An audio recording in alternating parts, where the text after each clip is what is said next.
How hard is it to make a quality leather bag? Well, I'm about to find out because I'm making my own for the first time ever.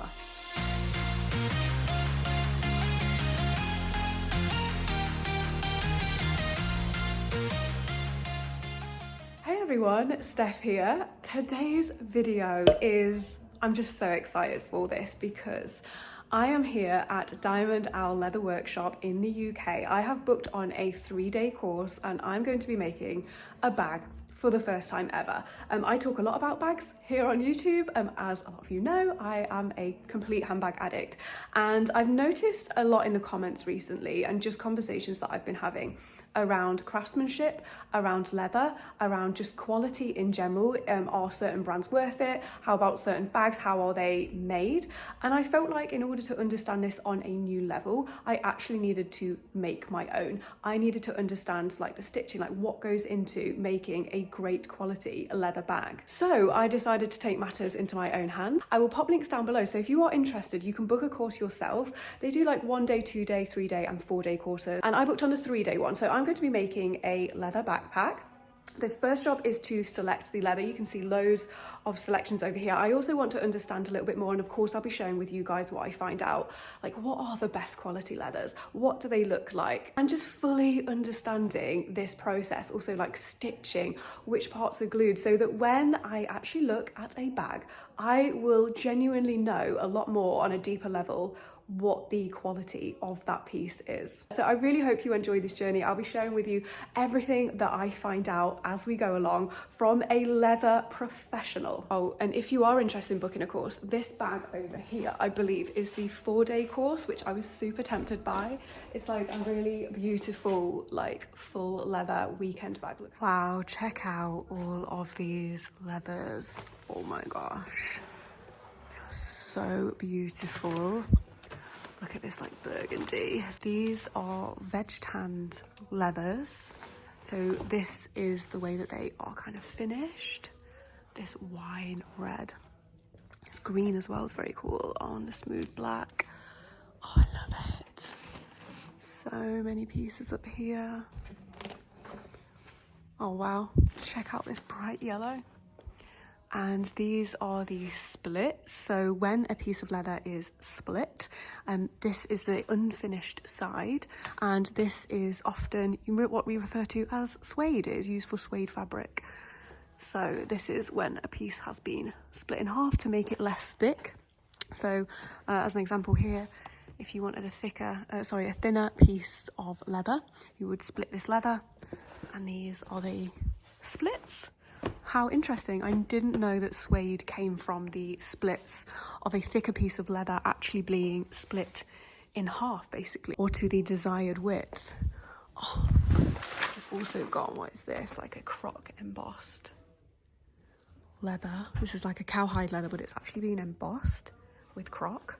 That looks so effective. Oh, and this, what is this? This looks like a kind of almost like a buffalo print. So beautiful. Now I want to find out what is actually the best quality leather you can buy. Let's take a look. And here it is, the most expensive and premium piece of leather that Jason has in the workshop. This is bridal leather. Now, what makes this so expensive is it has to be hand finished. It's like the production afterwards. It's such a strong leather, and you can see that it's got white all over it. Now, this is wax, and it stops the piece of leather from drying out. You can buff this out. It is so amazing. Like, it just feels so strong. This is why they use it in equestrian stuff. So now for a little bit of information on the tanning method, so the finishing method of the different leathers, and why one is quite superior to the other one. I didn't know this. So you have chrome tanning and vegetable tanning, and let's take a close look here. So the chrome tanning, 90% of leathers in the world use this form of tanning, versus vegetable tanning, which is a lot more natural. The chrome tanning uses chemicals. It is very quick and easy to produce, and makes it a lot cheaper. Much more expensive for vegetable tanning. It takes 20 to 40 days, but it is more environmentally friendly. So vegetable tanned leather is definitely superior to chromed tan leather.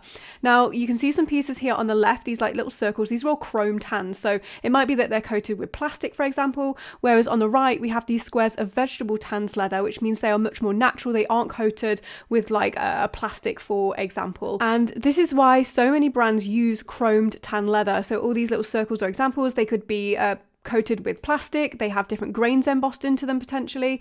It can make the piece look way more consistent. So again, brands can get more consistent pieces using this method, but it might mean that they are coated with plastic, whereas your veg tan is much more environmentally friendly, and with a great piece of leather, you're just going to get a completely different look because it's not coated in anything.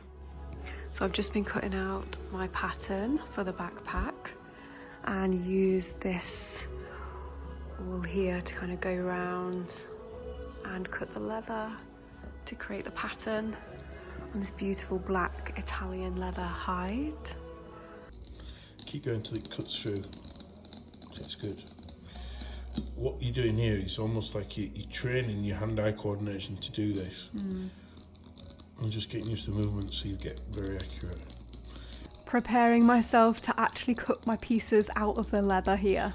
And here are the pieces now cut out. So with this, I now need to do edging on all of them. So we are using this dye, like this black dye, and then we add some kind of wax to it and buff this off, and then it just creates a really nice, neat edge. Okay guys, so I have all my pieces now like cut out, and here are the straps for the bag. How exciting. And I am now starting to pull it together. So we have two pieces here, and I am learning the saddle stitch, which is apparently a really strong stitch, like they use it on actual horse saddles. And if you like break one of the stitches, it doesn't mean the whole chain breaks, it just means that that one stitch will break. So this is why it's so strong. And here is my work in progress. Okay, learning the saddle stitch here. So you put one needle through the hole and then you push the other one back through. And yeah, just getting the hang of this. And you can pull the thread yourself, so you control the tension, and the more increased tension, obviously the stronger the stitch. So just to give an example, this is a line that I've done, and I've got an unpicker here to unpick this to see how strong the stitch really is. So I've managed to just get through with quite a lot of fighting, because the tension, again, I've pulled this really tight, so there's a lot of tension. And just trying to pull this stitch apart, like it is just not happening. It is not like a normal stitch. And again, this will mean, because of the high tension, that even if one stitch breaks, it shouldn't then, like the rest of it won't come loose. And now it's time to actually start doing the saddle stitch on my bag. Whew, I have been sewing all morning, needed a tea break. I have a few more pieces here to stitch together with the saddle stitch, and it is so therapeutic. Like, I'm actually loving it. For some of you that don't know, some subscribers might already know because I've talked about this in like Q&A videos. I did a fashion design course at college. So for 2 years I studied fashion design, and I would make my own patterns, and I actually created my own collection. So I'm quite familiar with that process, and I haven't actually picked up a needle or sewn or pulled anything together for years now, and I genuinely do miss it. Like, taking an idea or a concept and actually turning it into something is just the most magical thing. And my hands are no longer used to working with needles, so I'm finding my hands are a little bit sore right now, but I'm just loving this process so much. As mentioned, just really, really therapeutic. So if you just want to get out of your own head, I find stuff like this is just so good for mental health and just taking your mind away and concentrating on the piece that you are actually working on.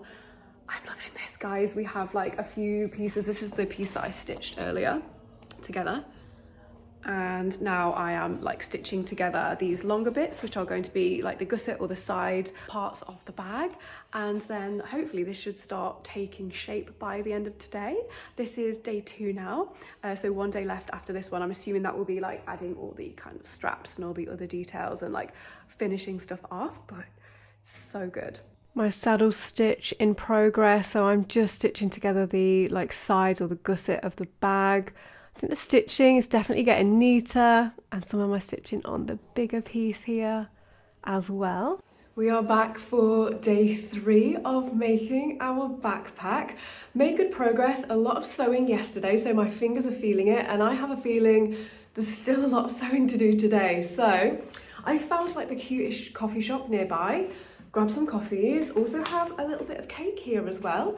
And the bag that I've been using the past few days, by the way, guys, is my Celine 16, and I'm loving it. Like, it just goes with absolutely everything, and I feel like it has that element of, I don't know, it's minimal, so it's really easy to style, but it just also looks like so sophisticated and classy, so absolutely loving that. We have coffee, let's get to it, day 3. So this is where we're at with the backpack. I have stitched the sides on. This is going to be the flap to the bag. So we've now got to put the front on and all the straps and buckles. Now stitching the front of the backpack on, and it is definitely taking shape. And now that we have the front on, we are using this machine here to kind of just take off the edges of the leather to smooth it, and then we're going to be painting them. How cool is this? It just makes working on it so much faster. And now I have the edge paint here, and rather than a paintbrush, you kind of like roll this metal thing, you roll it on to get the dye onto the edges, and this is just going to finish the bag off really nicely and make it look super neat. How hard is it to make a quality leather bag? That was the question I asked myself originally, and I can honestly say I have a newfound appreciation for ateliers, people that work with leather and make these incredible bags, because so much goes into them, and I have learned so many things. 3 main things that I'm going to be sharing with you in a second, and this is the final outcome. My beautiful black leather rucksack, and at Diamond All they seriously only use like the best leather, so it was such a learning experience for me.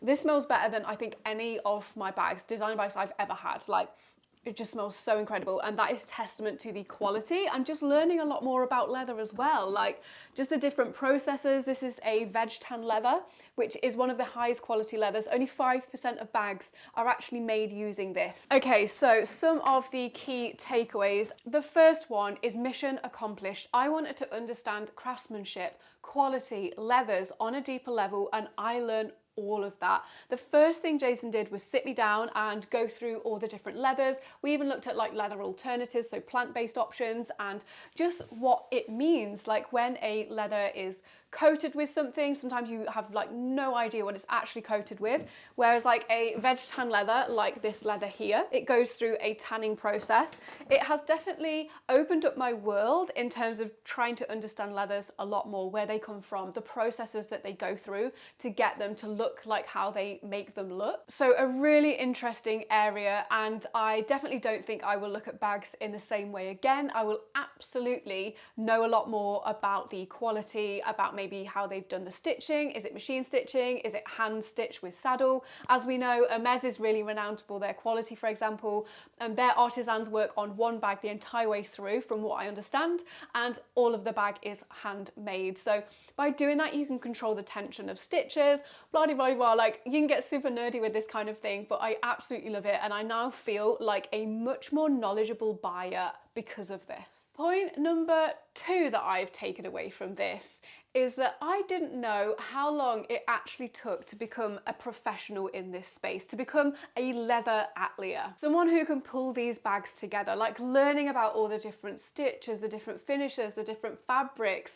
So incredible. Guys, it takes around 12 years to become a professional atelier. 12 years. That is longer than getting a degree as a doctor, potentially. I find that fascinating, and it just goes to show how much information is out there, how many skills you can actually learn and need to learn, and just you physically have to do. So newfound respect for this craft just in general. And point number 3, which is probably the most important point I took away, and something that I really wanted to understand a lot more about. So leathers the coating on leathers, etc., how they're made and alternative, and the sustainability of materials like this.